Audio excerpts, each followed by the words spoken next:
the buyer might tell you your product sucks because you didn't relay the value good enough, right? Right. And so that's why that presentation is important, knowing your customer is important, and really knowing the story of the product, right? Right. When we think about brands today that are killing it, they don't even promote the product, right? Think about Red Bull. If you look at Red Bull's marketing, people aren't drinking a can of Red Bull. They're jumping out of airplanes, right? Right. They're jumping their dirt bikes off of mountains, right, and cliffs. Same thing with Liquid Death, right? It's rebellion, right? That's what's selling those products, right? You think about Monster Energy. Monster sells a 16-ounce can for $3, $4. Well, 5 hour energy came into play a few years back, right? 15 years ago or what have you. Completely different audience, right? Monster went after the adventure people, the rock stars. 5 hour energy went after guys like you and I, hustlers. We're just busting, and then come Yep. 3 o'clock, we get tired.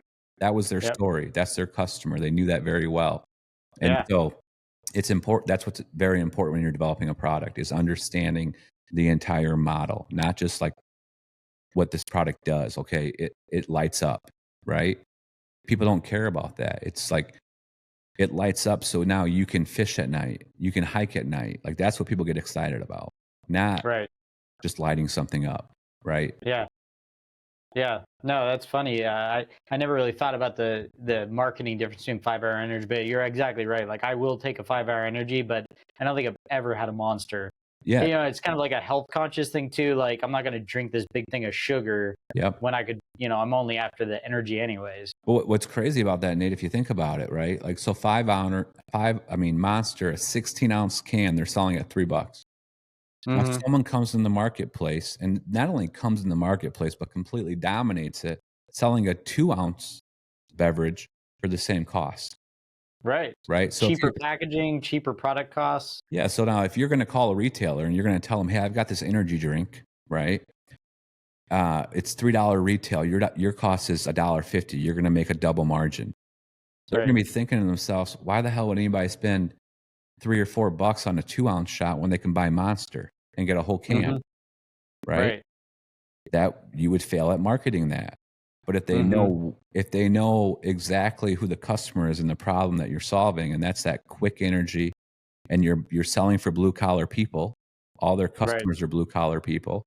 So your entire presentation has to be around that and really showing what makes your product different, right? Hmm. It goes back to Yeti coolers, right? A Yeti is $400. An Igloo Yeah. cooler is $40. Yep. They do the same thing, Right. right? Why would someone buy the Yeti? Their marketing, their branding, its status, right? You got to have the Yeti, right? And so all of those things play into product development. Yeah. Even more so if you think about the Yeti example, I'm posting a story this week on Instagram. When Yeti came into play, they're selling a cooler for $400, right? And so an Igloo is $40. That Igloo cooler, the retailers are paying $20 for, right? Just Hmm. making this up. Every time they sell one Igloo cooler, they're making $20. That Yeti cooler is $400, 10 times the cost, but every time they sell one, they're making $200. So if Yeti just sells 10% of what Igloo is doing, Walmart, for example, will make the same money Right. carrying 10 times less stock, Right. right? And so that's the way that you really have to think about your product too. Yep. It's like, how does it turn at retail, Yep. right? When I first started selling batteries, I thought about margin only, right? Hey, I can sell a 4-pack to Dana at Come and Go for $1. He can sell it for $3. He's tripling his money, right? Hmm. When he sells a pack of Duracells at $6, he's paying $3 for that. Or let's say he's paying $2, twice what he's paying for mine. But every time someone buys that pack of Duracells, he's making $4, right? He's only making $2 every time he sells mine, even though his margins are twice as much almost, right? Right. And Yep. so that's when I realized like penny profits matter to these stores. So if he's only making $2 on mine and he's making $3 or $4 every time he sells a pack of Duracells, I have to make sure that he can sell 2 to 3 times more of my batteries than he can Duracell, right? Right. Or you Right. have to adjust that pricing structure. And I so, see. turns are really important, and that penny profit, that dollar, that the money they make that they can drive to the bank. And I think Hmm. that's a reason why Yeti was very successful.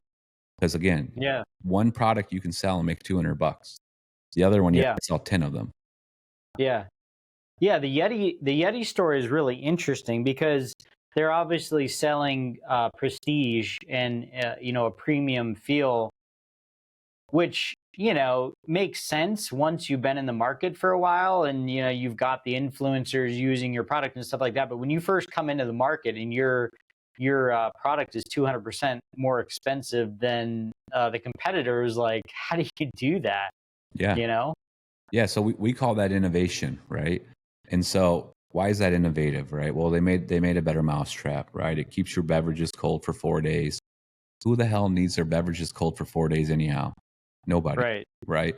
But they over engineered it. They built it super tough. And again, it goes back to how their marketing was. They didn't really market a cooler. You didn't see things out there saying, "Hey, ours keeps things cooler for 4 more days." They didn't show Right. comparisons. They showed the lifestyle, right? They showed the fishermen carrying it on their boats, right? They showed Yep. hunters and all those things. And then that they built that culture, that community, right? Yep. And that's what sells Yetis, the culture and the community. That's interesting. Um, you know, when it comes to sort of traditional contract manufacturing, injection molding, machining, fabrication, those sorts of services, I think it would be interesting to find a way to apply some of this concept to a rather commoditized service. And I wonder if you've ever had any thoughts like that going through or working with contract manufacturers, how they could have done a better job of incorporating storytelling and branding and things like that into their offering. Yeah, today, like when you look at like Chinese manufacturing, right? I'm going to China in another week and a half, and the Chinese manufacturers are very good at manufacturing, right? Hmm. They're super fast. They get things done. They do things right, right? But that's what they know. They know manufacturing, right? They don't know Right. marketing. They don't know sales, and so I think that's why you don't see that today because that's what they're good at. That's the lane they stay in, right? Hmm. And so it takes different different strategies and I guess different people to make all that work, right? And so for us, we work with a certain amount of manufacturers in China. We know that they're going to handle all of that. We're going to handle the other stuff, right? And so, that's why, we work with major retailers and all these major retailers, they have an office in China too, right? But they're focused on their one area, and that's the manufacturing and sourcing, not in development and not in creating brands and so forth. And so at the end of the day, Nate, I think to answer your question is there's just too much to worry about to be able to handle all those things. And Right. we've all heard like jack of all trades, master of none, right? Right. So the factories are the master of manufacturing. The other things Yep. they can get by with, but they're not going to be, the best and most suitable solution. Right. Yeah, and I understand what you're saying. I think more where I was driving was, in the work that I do promoting contract manufacturers, um, they all say the same things, right? Precision, fast turnaround, tight tolerance, blah, blah, blah, blah, blah, blah. They all say the same thing. And so I'm always looking for like ways to make it more, a better reason why somebody is going to hire this contract manufacturer. So that's kind of where I was driving. Like, how Yeah. could a contract manufacturer apply lessons in the product market, the OEM market to, more of a service based business?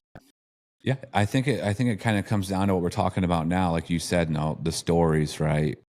Sharing like the challenges that happen, right? And Yep. and expressing that to these new inventors or people that are developing products because we don't know what we don't know, right? And so if you can bring all the challenges and struggles that you personally have had or others have had, and you tell those stories, they're naturally Yep. going to want to avoid those. And so Right. if you're working with a manufacturer that has made those mistakes, whether themselves or they've encountered them, you're naturally going to say, I might want to work with these guys because they know what I don't know. Right. And they can prevent me from making a lot of mistakes that are very costly.